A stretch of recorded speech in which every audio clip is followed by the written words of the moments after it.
Hello, friends, and welcome back to Malicious Compliance Stories. You, sir, just made an old man's night.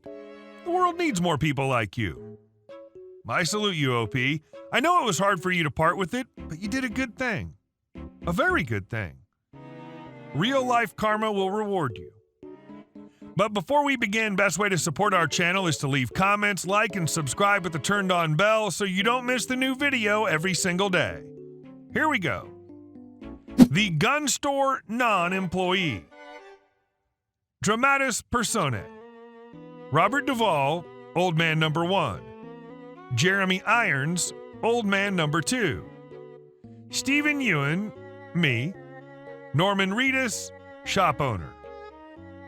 It was a dark and stormy night. I promise.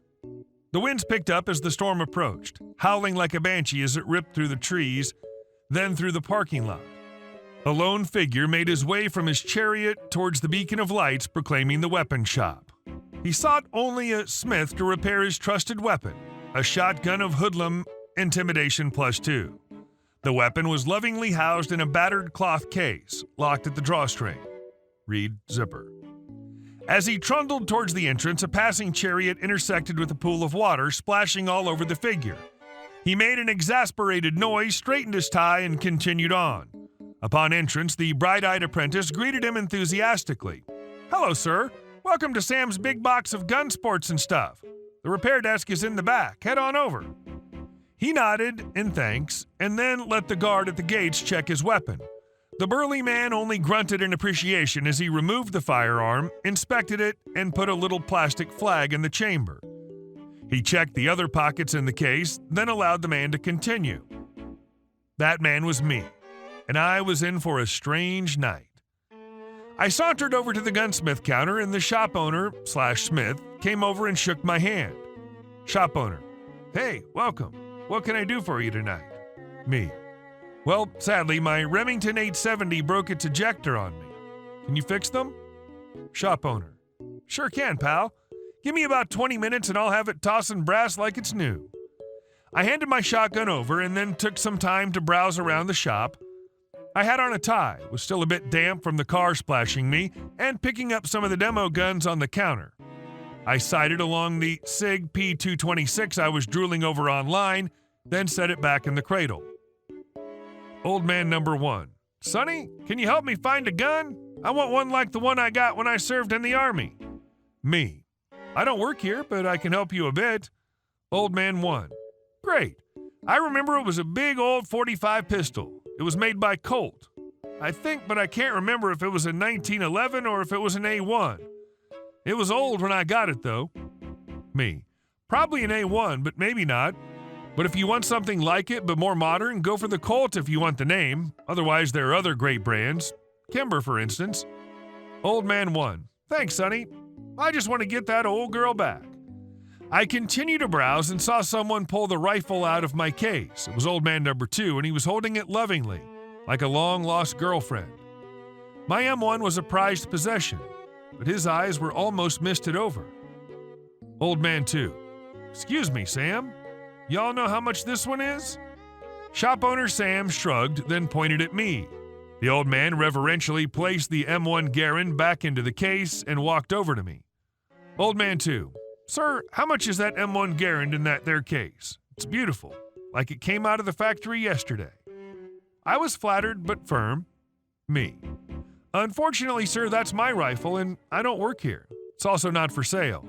But if Sam's good with it, I can let you shoot a bit on the range."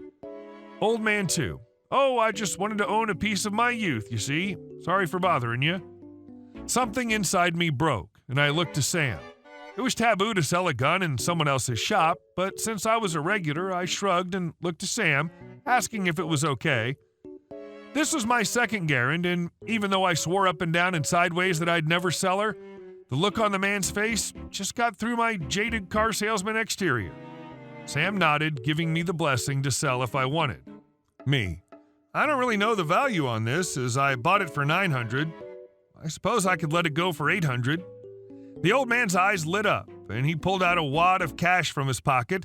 After some paperwork and making sure he had his ID, I walked out of the store with a shotgun and some pieces of paper with dead presidents on it. Sam smiled. Store owner Sam: "Listen, if your car sales ever fall short and you find yourself looking for work, come on in, I can use someone like you." Thanking Sam and pulling my jacket around my shoulders, I headed into the maelstrom. Though my load was lighter, I felt good. Through the sound of thunder and pouring rain, I made out the unmistakable report of 8 rounds of .30-06 being fired. I could picture the smile on that old man's face. And our second story: petty HOA president stealing from his friend's ex-wife and daughter. Just saw this sub and it reminded me of my friend. Not my story, but my neighborhood. My friend down the street was telling me about her parents' divorce a few years after it originally happened. Her dad was caught cheating after 40 years of marriage and his wife kicked him out. My friend was in middle school at the time, and it was sad how everything changed about her personality while she was dealing with it. She became so mean and unaccepting to certain girls at school. I knew she was going through a hard time, so I tried not to judge her for it. But I called her out once when I thought she was hurting someone.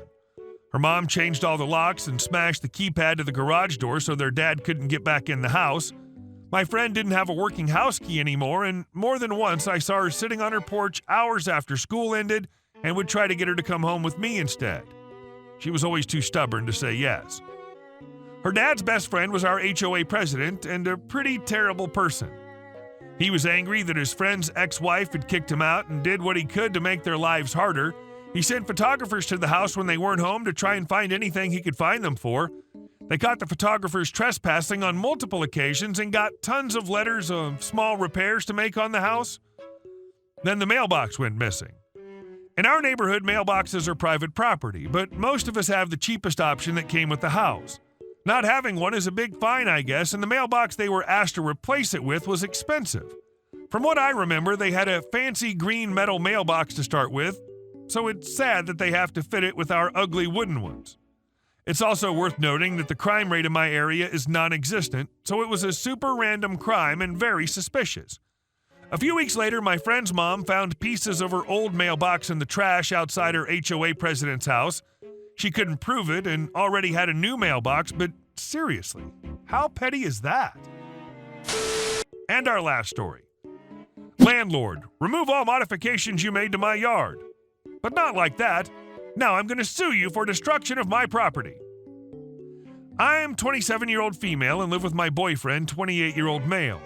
The house in question was our first place together that we'd been in for 5 years. It was the only place we could afford and wasn't the most aesthetic when we moved in.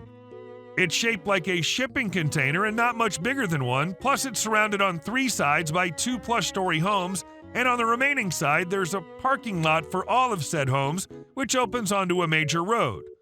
In the backyard there was a tiny shed which fits a staked washer/dryer and was otherwise a thin strip of dirt the length of the home, boxed in by the shed and the privacy fences of the other homes. Our yard itself was not fenced in. We had to use the front door and walk around the home, then through the parking lot to access the laundry shed/yard. No back door. The original landlord was very receptive to us making improvements to the house. We painted, refinished the cabinets, tiled the bathroom, etc. In the backyard, I built raised garden beds, installed a small pond and bird fountain, as well as other landscaping, so that it became a bit of an unexpected oasis. We had an outdoor table and chairs so we could sit out there in the morning and share a cup of tea. As you may have put together, the original landlord sold the home and our lease transferred to the new owner. We had plans already in the works to purchase our first home together, so we only intended to stay to the end of the lease anyway and figured it shouldn't affect us too much. Almost immediately, the new landlord began to harass us nearly daily, often about issues entirely out of our control, such as cars being parked in the lot sideways, cars which were, first of all, our neighbors' cars and were merely slightly crooked, certainly not sideways. Once he showed up at the front door at 8:30 p.m. on a Friday, we had 2 friends over to play board games and have dinner, and he asked, "Are you going to wind up the party anytime soon, boys? Because people are going to get the wrong idea, you know." We did our best to appease the landlord for the remaining months, but it became extremely grating and honestly made me feel like I was being watched constantly. The final straw was when a technician came to fix the washing machine in the shed, and the landlord noticed the table and chairs in the backyard. We received an email that evening telling us, yes, in all caps, to Remove all modifications of the yard. No patio furniture is permitted. Mind you, this isn't even visible from the road. But whatever. So I responded, just to be sure, apologies for the mistake, to confirm you'd like us to remove all modifications we've personally made to the yard since our move-in date of XXXXXXX? The answer, yes, remove immediately at the soonest convenience. You got it, Chief. We were just about in our final month of the lease and preparing to move to our new home. I'd planned to leave the raised beds, plants, and an empty pond behind, obviously, but I decided I was going to revert the place to a dirt strip out of spite. So that's what I did. I collected my bird fountain and pump, my fish, the flower bulbs, and other plants. I even took the dirt I purchased for the raised beds to our new home. We filled in the pond and made sure to remove all the grass so it was one sad strip of dirt again. The landlord was extremely angry to find the yard in that state. He was threatening to sue us for destruction of property because we ruined his pond. He tried to keep our security deposit, and he did take us to small claims court over the damage. However, we were diligent when we had moved in and had all photos of the original yard plus the email instructing us to remove all modifications of the yard. He tried to say we'd done other damage to the home, all of which was regular wear and tear after 5 years of occupancy, which any landlord should expect and is reasonable over basic maintenance for such as repainting. Not to mention, we could prove we left the place nicer than it was originally. With approval from the original landlord at the time, we did the projects. I'm sure the judge saw through him immediately. He was quite rude and continued to interrupt her when she reprimanded him several times. That is to say, we got our security deposit back in full, even having trashed the yard. Hey guys, thank you all for watching the video. I'll see you in the next one.